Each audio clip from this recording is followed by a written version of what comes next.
Our second reading this morning takes us to probably the most famous, or one of the most famous scriptures in all the Bible, and certainly probably the most well-known psalm in the Bible. A psalm that is typically read, I think, most often in funerals, and understandably so. But I thought it was appropriate this morning for Father's Day. This is the 23rd Psalm, and it goes like this. The Lord is my shepherd, I shall not want. He makes me lie down in green pastures. He leads me beside still waters. He restores my soul. He leads me in right paths for his name's sake. And even though I walk through the darkest valley, I fear no evil. For you are with me, your rod and your staff, they comfort me. You prepare a table before me in the presence of my enemies. You anoint my head with oil, my cup overflows. Surely goodness and mercy shall follow me all the days of my life. And I shall dwell in the house of the Lord my whole life long. This is God's reading to us this morning. Would you pray with me? Loving and gracious God, we thank you that we can be in this place this morning to worship you, to celebrate being your family, to celebrate you being our Father. God, we thank you for your word to us this morning, and we pray that the words of my mouth and the meditations of all of our hearts are pleasing to you, our rock and our Redeemer. Amen. Amen. Growing up, we had a small cabin in a small mountain town in Colorado.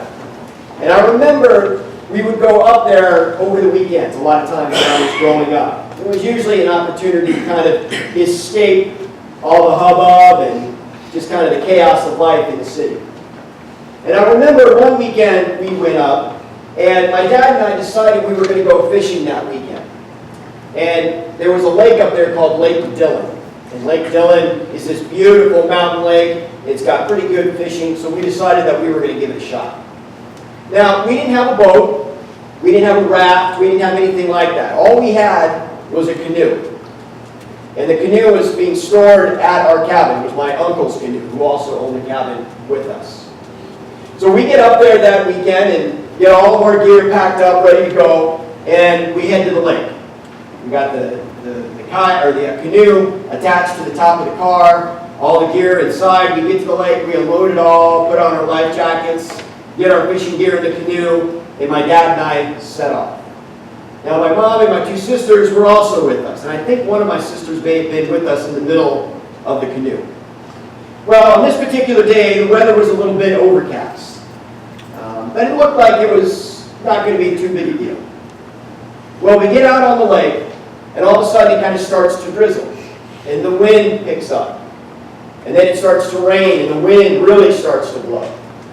And so my dad and I were quickly trying to figure out, okay, we got to get off this lake and back to dry land.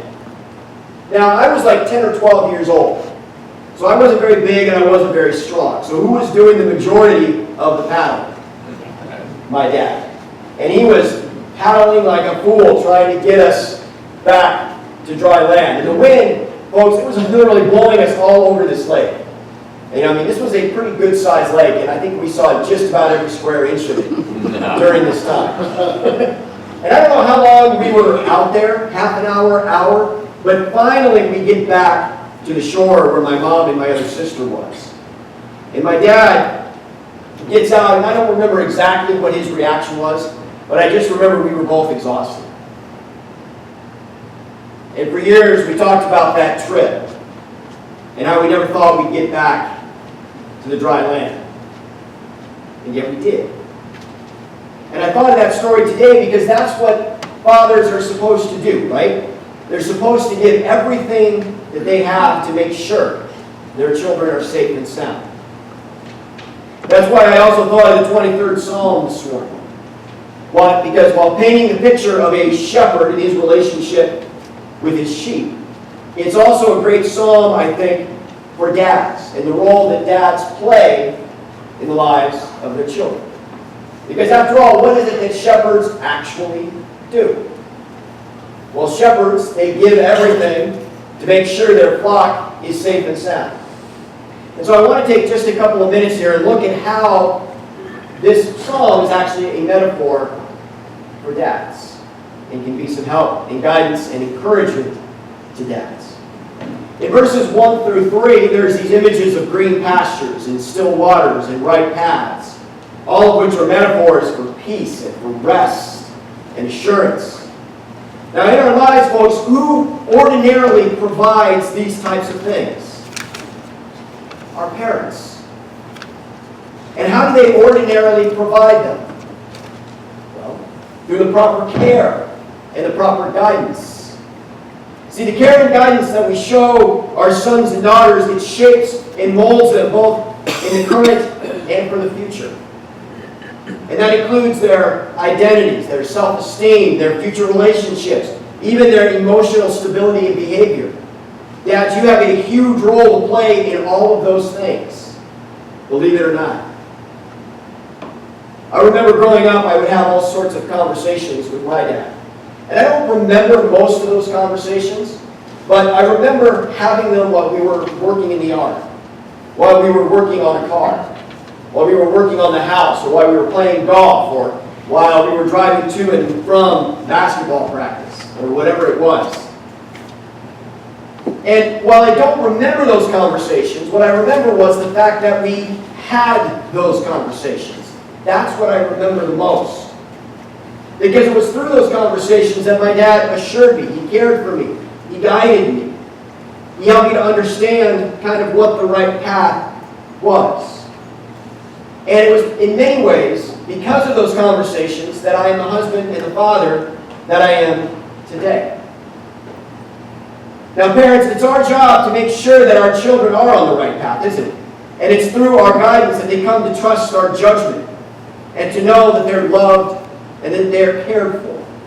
When the psalmist says, He makes me, He leads me, He restores me, he's demonstrating what the result of a father's care and guidance is. That peace, that rest, that assurance for our children to be themselves, to be the person that God created them to be. And very much like a shepherd with his sheep, it's a constant, everyday process. That's why, I think most parents would agree with this, that parenting is exhausting.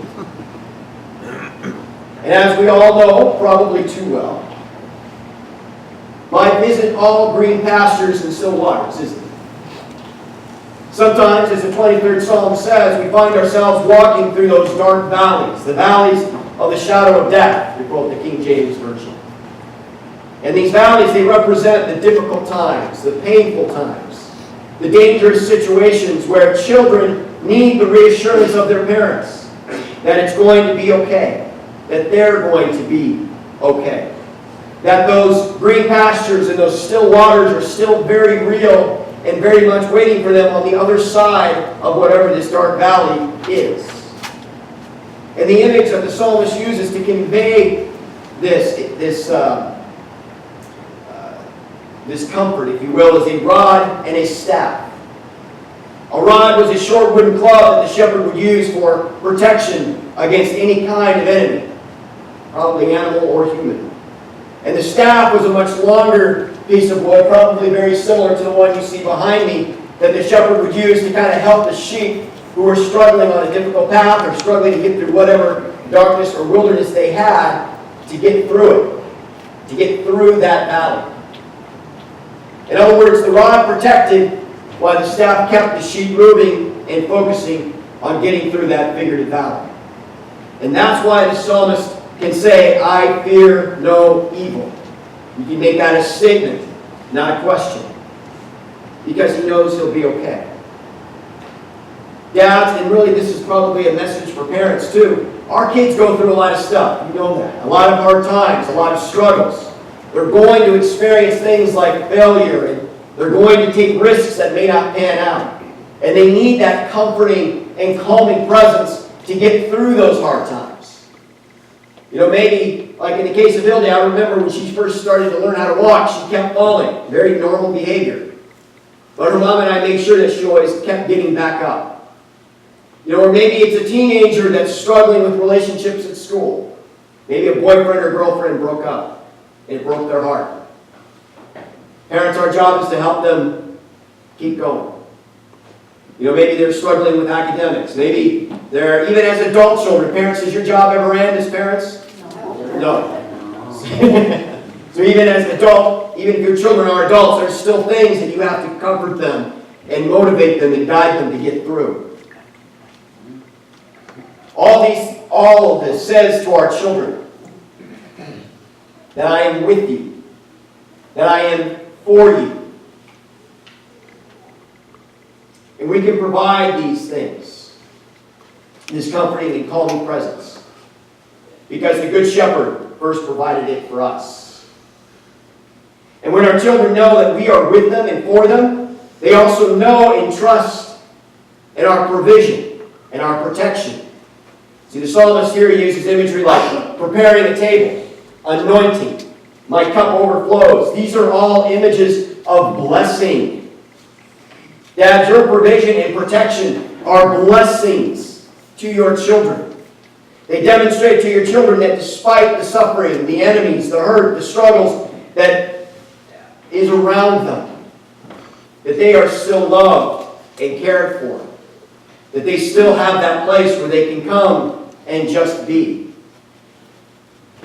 where they know that their parents are for them and with them. That is your provision and protection. It relieves the suffering, the struggles, and the hurt, and it replaces them with love and compassion and understanding and graciousness. Much like a shepherd with his sheep. To kind of give you an idea of what I'm talking about, this past week we started Hildy on swim lessons. Now obviously she's not swimming the breaststroke or freestyle or backstroke or anything. It's more just getting her comfortable in the water. And so Jessica took her last Tuesday on her first day. I had the chance to take her on Thursday. And a couple of things they had her do was get up on the side of the pool and jump in. And then the other thing was to learn to float on her belly, and then we would turn her over on her back. Now the first time she jumped off the side of the pool, she couldn't wait to get back up there to do it again. Now, if I had not caught her, would she have been so excited to get up there and do it again? No. She was excited because she knew, number one, it was fun, and number two, that her dad was going to catch her. She may not have known how dangerous the water was, but she knew that it was a place that she didn't want to get stuck. And so knowing that I was there to provide those loving arms to catch her and to protect her from going into whatever this unknown was, it made her feel safe. And it gave her the trust to say, I can keep doing it. She knows that I will always be there to catch her, just like I know that God will always catch me. This brings me to one last point, and I think it's kind of an important one, especially in today's world. I mean, we all know that parenthood isn't easy. We also know, and maybe we have direct experience with bad fathers. Because not all fathers, unfortunately, are good. Maybe they were non-existent fathers. Maybe they were just fathers that didn't live up to this image that Psalm 23 paints. And here's the encouragement that I want to give those of you that maybe haven't had a real positive father experience. Even if your earthly father wasn't there for you or didn't love you the way that you would have liked, you still have a loving, faithful, divine Father that is caring and guiding you, whose presence is comforting and calming, who you can trust in His providing and protection. The fact is, God won't ever leave you, nor will He stop loving you. That's why I think Psalm 23 is a great psalm for dads, because it paints a picture of what dads are supposed to do. Who dads, and I think you could say parents in general, are supposed to do. Because really, it's really an image of God and of a God who is for us and with us all the time. And sure, no one is saying that this is easy, and it certainly isn't glamorous. You know, being a dad doesn't mean that you're supposed to be a superhero like Spider-Man or Superman or Batman or, insert your favorite hero. Being a dad means that you give it your all to make sure that your children are safe and sound. There's no question that requires sacrifice and that it's probably going to be messy. And that's why I picked Psalm 23 for Father's Day. Because as a dad, this is what I strive to be for my daughter and even for my wife. And I can tell you that I have as many failures as I do successes, but I never give up. I can't. I want Hildy, when she looks at me, to be able to know two things. The first is, I will always be doing my best to be what Psalm 23 describes for her, because I love her that much. And second, that I'm striving to be that way because God loved me that way first.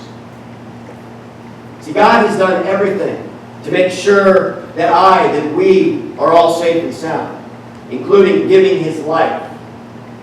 And that's why we read the Matthew passage, because I don't think we can read Psalm 23 without thinking about the Good Shepherd, about Jesus. Because it's through Jesus that we know that God will continue to do everything to make sure that we are safe and sound. Because Jesus represents God's faithfulness, and it represents how eternal God is. Walter Brueggemann calls Psalm 23 a psalm of confidence in a life lived in trustful relationship with God. It's a psalm that says, when we lament, when we say, I am afraid, we hear God say, do not fear. And we can respond immediately, I will not fear. It's lamenting, why have you left us? And hearing God say, I am with you. And responding immediately, you are with me. Ultimately, it's knowing, as Brueggemann said, life with God is a life of well-being and satisfaction. See, this is the life all fathers should want for their children. Because it's the life that God wants for us. And because life with God is life with the true Father, the Good Shepherd, who does everything He can to make sure that we're safe and sound. We won't have to worry about the wind, the rain, the storms, because we know we'll be okay. Because we'll know that God loves us and He's always with us. Amen. Pray.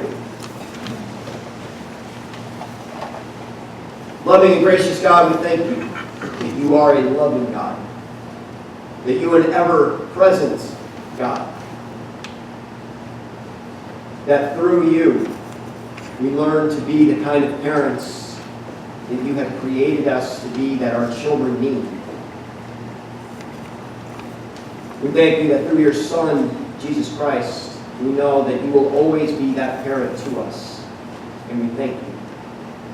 God, this morning I specifically lift up and pray for all the fathers here that are here today and the ones that are not with us, the ones in our community, and all over.